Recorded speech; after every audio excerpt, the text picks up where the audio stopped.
Delhi high court के जज के घर बेहिसाब नकदी मिलने की सूचना से पूरे देश में हलचल मच गई है। संसद से लेकर राजनीतिक गलियारों यहाँ तक कि न्यायिक जगत में भी सरगर्मी बढ़ती हुई देखी जा रही है। इस बात का खुलासा तब हुआ जब जज के घर बीते दिनों आग लग गई थी। ऐसे में ये मामला अब सुप्रीम कोर्ट के पास पहुंच गया है, जिसमें सुप्रीम कोर्ट ने इस मामले में कॉलेजियम को आंतरिक जांच की प्रक्रिया शुरू करने का आदेश दिया है। वहीं सुप्रीम कोर्ट ने जस्टिस वर्मा का दिल्ली हाईकोर्ट से तबादला कर उन्हें उनके मूल कोर्ट इलाहाबाद हाईकोर्ट में भेज दिया है। हालांकि अब इस मामले में एक नया ट्विस्ट आ गया है, जहां फायर डिपार्टमेंट ने जज यशवंत वर्मा के घर से नकदी मिलने की बात से इनकार किया है। वहीं सुप्रीम कोर्ट ने भी इस बात को अफवाह बताते हुए जज के तबादले को लेकर अहम बात कह दी है। ऐसे में मामला दिन पर दिन पेचीदा होता जा रहा है। वहीं बयान बदलने से मामला और भी तूल पकड़ता जा रहा है। ऐसे में क्या है ये पूरा मामला और दिल्ली हाईकोर्ट के जज कैसे खुद कटघरे में पहुंचे, इसके बारे में आपको विस्तार से बताते हैं।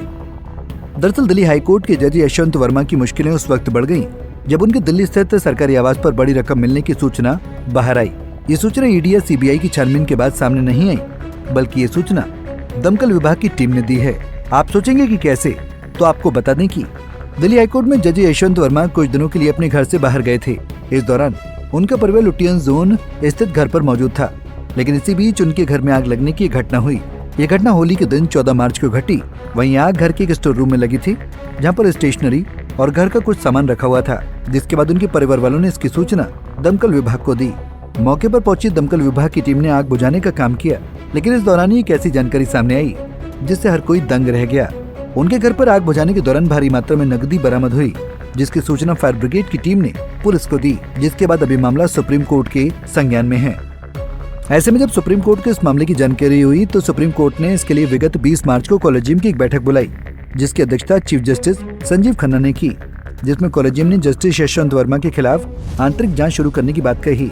इसके साथ ही कॉलेजियम ने जस्टिस वर्मा का दिल्ली हाईकोर्ट से उनके मूल हाईकोर्ट इलाहाबाद तबादला करने की सिफारिश की। इसके अलावा जो कैश बरामद हुआ उस पर दिल्ली में मुख्य न्यायाधीश से प्राथमिक रिपोर्ट मांगी, जिसकी रिपोर्ट दिल्ली के मुख्य न्यायाधीश ने 21 मार्च को भारत के मुख्य चीफ जस्टिस को सौंप दी।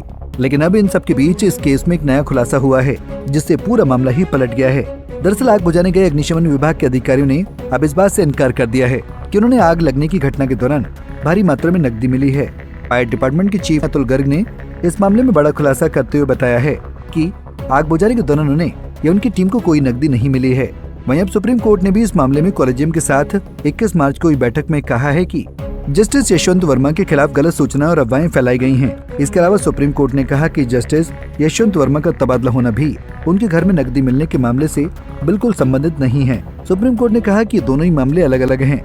जस्टिस वर्मा का तबादला न्यायिक जांच प्रक्रिया से पूरी तरह अलग और स्वतंत्र है। ऐसे में सवाल उठता है कि फिर जस्टिस वर्मा के तबादले वाले फैसले पर कौन सुनवाई करेगा। तो आपको बता दें, ये कॉलेजियम जस्टिस वर्मा के तबादले पर समीक्षा करेगी और उसके बाद फैसला सुनाएगी। वहीं इस मामले पर दिल्ली हाईकोर्ट के मुख्य न्यायाधीश ने आश्चर्य व्यक्त किया है।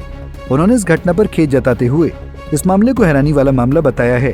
हालांकि इस केस में बहुत सी बातें घुमावदार प्रतीत होती हैं, जैसे कि इन सब चीजों में एक बात है जो ध्यान देने योग्य रही है कि संभवतः ऐसा होता है कि अक्सर घूसखोरी या बेहिसाब नकदी की सूचना या बरामदगी ईडी या सीबीआई द्वारा की जाती है, लेकिन ये पहली बार है कि किसी फायर ब्रिगेड की टीम ने इसका खुलासा किया है।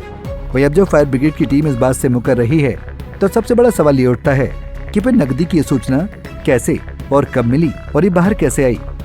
बहरहाल इस मामले के सामने आने से देश की न्यायिक प्रक्रिया पर गंभीर सवाल उठ सकते हैं।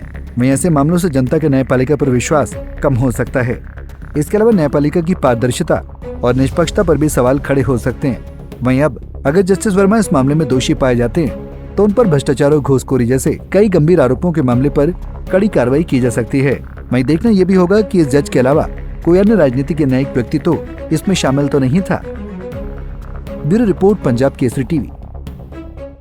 हमसे जुड़े रहने के लिए हमारे YouTube चैनल को सब्सक्राइब करें और नई वीडियो की नोटिफिकेशन के लिए बेल आइकॉन को दबाएं।